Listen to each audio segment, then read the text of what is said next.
All right, we are at Fainting Goat Coffee Company, and Nami's out here practicing a little bit of Ecollar recall.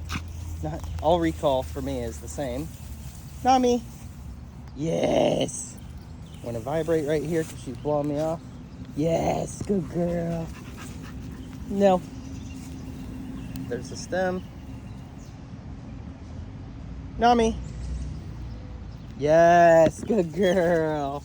So notice how she keeps going back that way, okay? So this is, we're gonna switch to electric. This is all that we have. Yeah, that's aversive right now to her, a 7 right there. Yes, good girl. That's the thing, is it has to be just uncomfortable enough that she goes, I don't really want to do that again, okay? Good girl, sit. Good. Good girl. I know you're anxious. No. That was an aversive tap. Tap. Sit. No. Tap. Tap. And that's the phase that we're in right now. She's already been conditioned. Now we're going corrective, okay? No. Tap. Tap. Tap until she sits. Sit. Good. Very good. Very good choice. And this time what she's going to learn is I'm not going to tap anything if you listen. Good girl. Nami, here. Yes, good girl. That was with no stem. Good job, mama. Right here. Right here. Good girl. That was no stem. Good girl. All right, go be free. Go right. Yes, good girl. Good girl. Free. This is a little yo-yo game we're playing here. Want to sniff around a little bit? You sniffing? You want to go see some people? Yeah. It's a good idea. Go see some people. No. Tap. This is where we're going. And as we get closer to music and people and sounds of food and all of that stuff, she's got to learn how to know what is relevant. Nope. No stem. Good job. So that's the whole thing, is anything that I use as pressure, I want to fade out using the same thing as punishment. Okay? There's a little dog over there. Good girl. Good job, mamas. Good girl. You checking it all out? Yeah, what do you think, huh? You see other people? You see the people? Let her explore for just a second. Sniffing around. There's really value. There's a lot of value in letting her just kind of explore. Good girl. I knew you had to do it. I'm going to clip this up here. Clean up after this girl. I knew you had to go poop. I knew you did. And then we'll go over there and explore a little bit more. Can you sit? Nami, sit. Okay, that's where I'm going to add some stem. No. Sit. Good girl. Give you a little bit of chance to proof that. Good girl. All right, so she's got some social anxiety, and I just wanted to show you what that looks like. Like, I'm trying to move with her, and the thing that she wants to do is kind of just move through it super quickly and to kind of get it over with, you know? Girl, what do you think about that? She's actually doing really good. Usually she would have just run through there to try to turn it off. What do you think, girl? You want to roll in the grass a little bit? What do you think, girl? Lots of traffic right here on this main road. Lots of anxiety-inducing stuff, you know? It's important. Girl. Can you go poop again?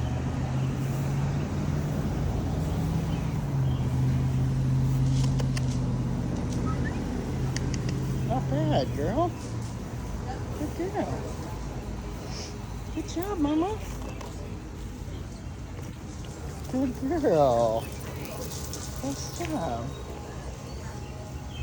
Yeah. What do you think about that, huh?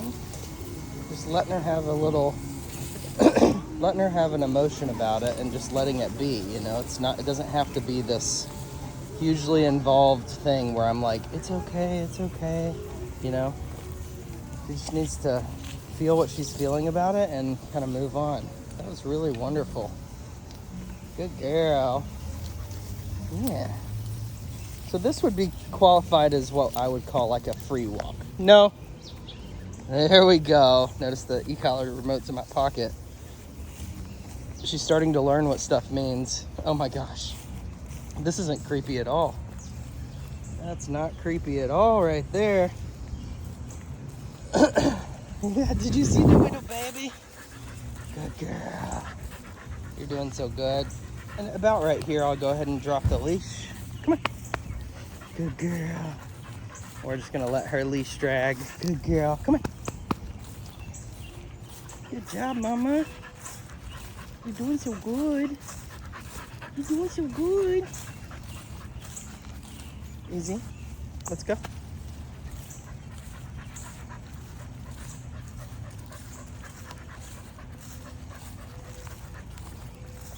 Sit.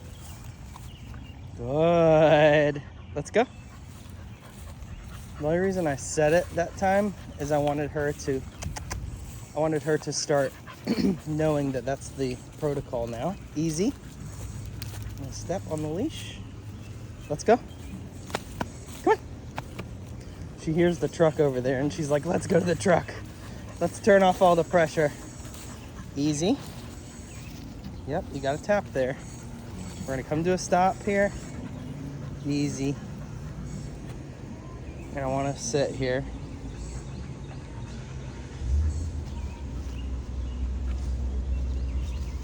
Sit. Good.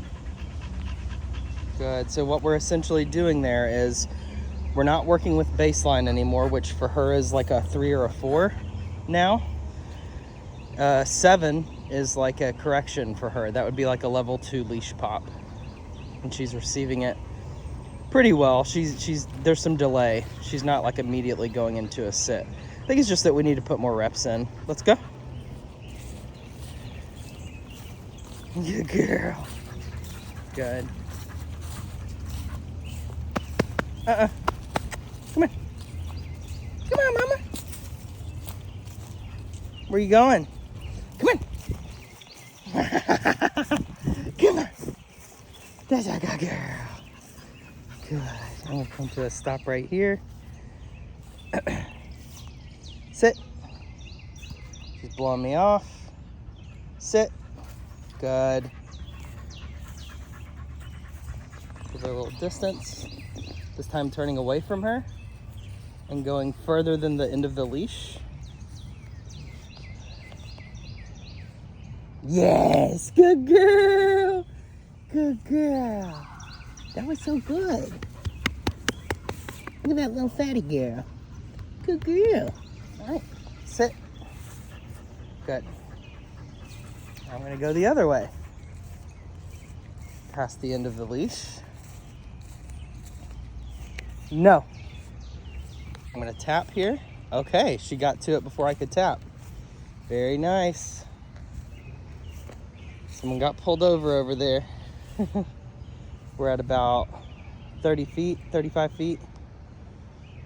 I'm gonna give her some time here.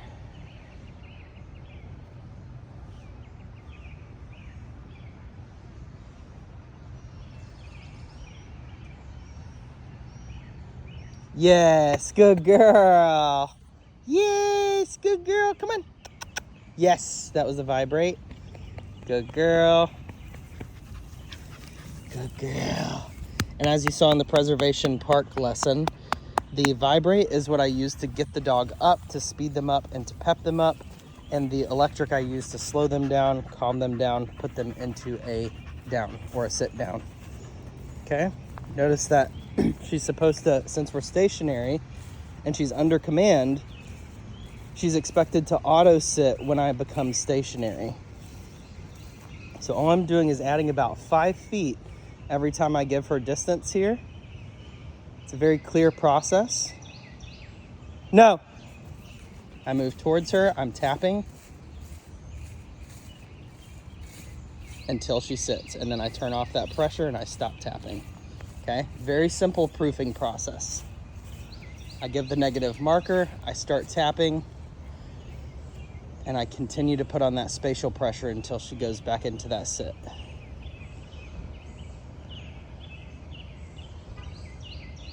She looks so little. Look at that pretty girl. Look at that pretty girl.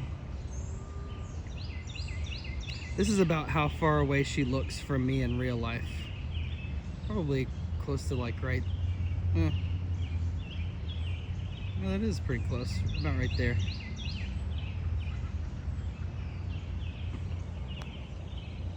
Yes. Nami here. Vibrate. Nami. Yes. Good girl.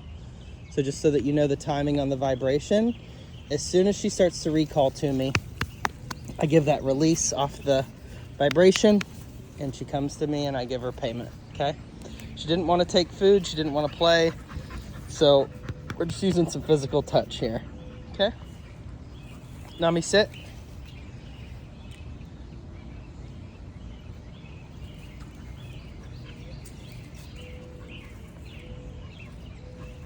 Okay, give her a couple taps there because she blew me off. I'm gonna give her a little bit more distance than I did before. No. Very good. You see that immediate redirection. I said no, she just popped that booty back onto the ground. No, tap, tap, tap. That's what creates that redirection. Redirection is not where I lure the dog away from something with a toy when they're biting me. It's when the dog chooses an appropriate response once I've said no. I've showed them that is not the answer. Offer me something different. And that's what I want. I want that proactivity. I want creativity. I want innovation.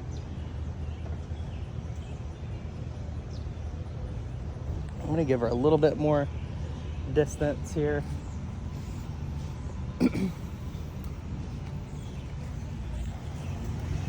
And a little bit more duration.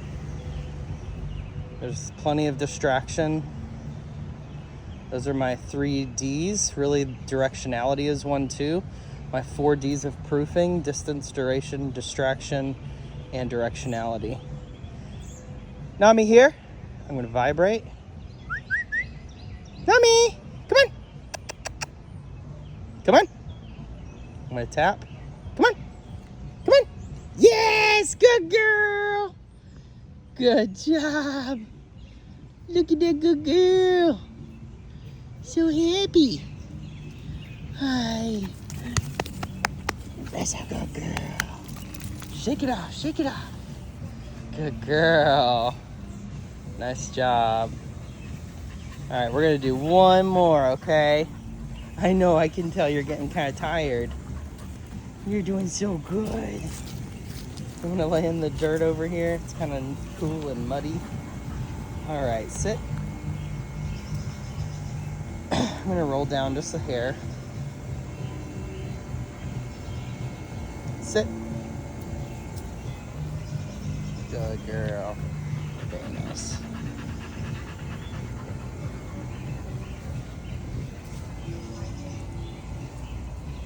No. She goes, oh man. Oh man. No. So I'm gonna stop that. I'm gonna lead her back to that same spot. Come on. Gotta listen. Right there. Don't worry about that. Sit. Good girl.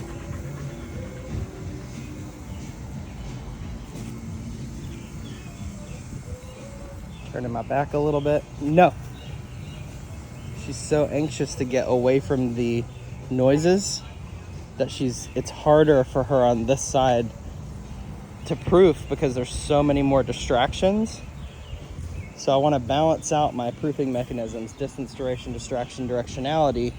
If I increase my distraction, I have to remember that I have to decrease my distance just a little bit. That makes more sense. Good girl. Give her a little bit more distance here. Nami, here. Come on. Yeah, good girl. Look at that good girl. Look at that good girl. Look at that good girl. And I want that sense of urgency where she's really pulling in towards me here. Good girl. Very nice, mama. Are you tired? Do you need a little breaky? It's about 90 degrees out here, so obviously I can't get that good pity massage there. Look at that little tail. Look at that little tail. All right, we're gonna work on some structured walking now, just for a few minutes.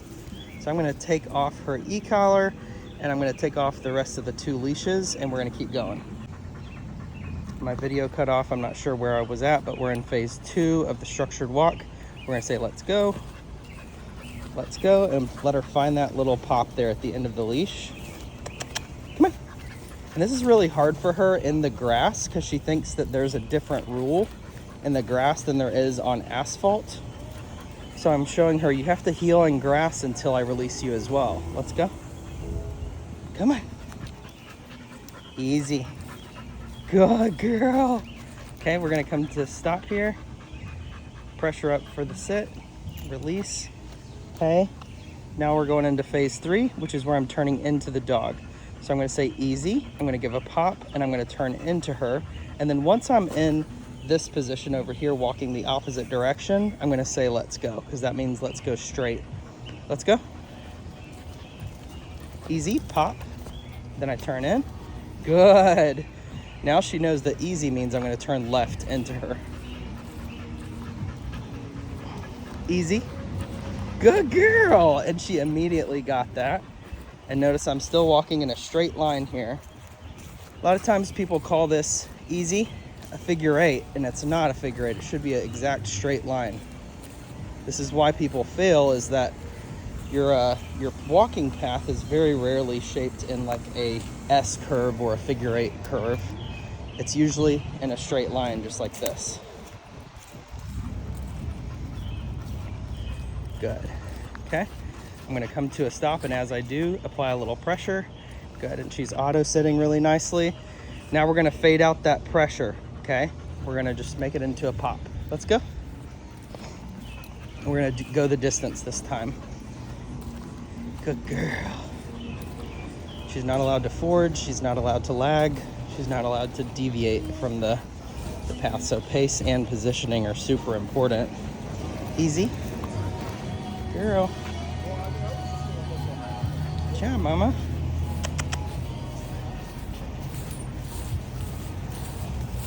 No. I gave her a little pop there. Good job, mama. Easy. So even when there's a lot of distraction and there's a lot of noises and cars coming at us and all of that stuff, I'm gonna give her just like probably 30 seconds of that in the beginning. Easy. Girl. There's a lot of easy little hipsters out here that are offended that I'm popping her leash, and they can go fuck themselves. So, all right, there you go. So creating little prediction errors where she thinks I'm gonna go one way and I intentionally just go the other way. No. Good girl, very nice. You could say hi. What is that? What is that? You go see what it is? Good girl. You go pee pee? Very nice. You have done very well. We're at 22 minutes right now of actual session time. So I always give a break at 20 minutes. So we're gonna go ahead and put her away, and then I'm gonna get Radner out and see where Radner is. Can you sit? Give her a little pressure here. Good. Oh,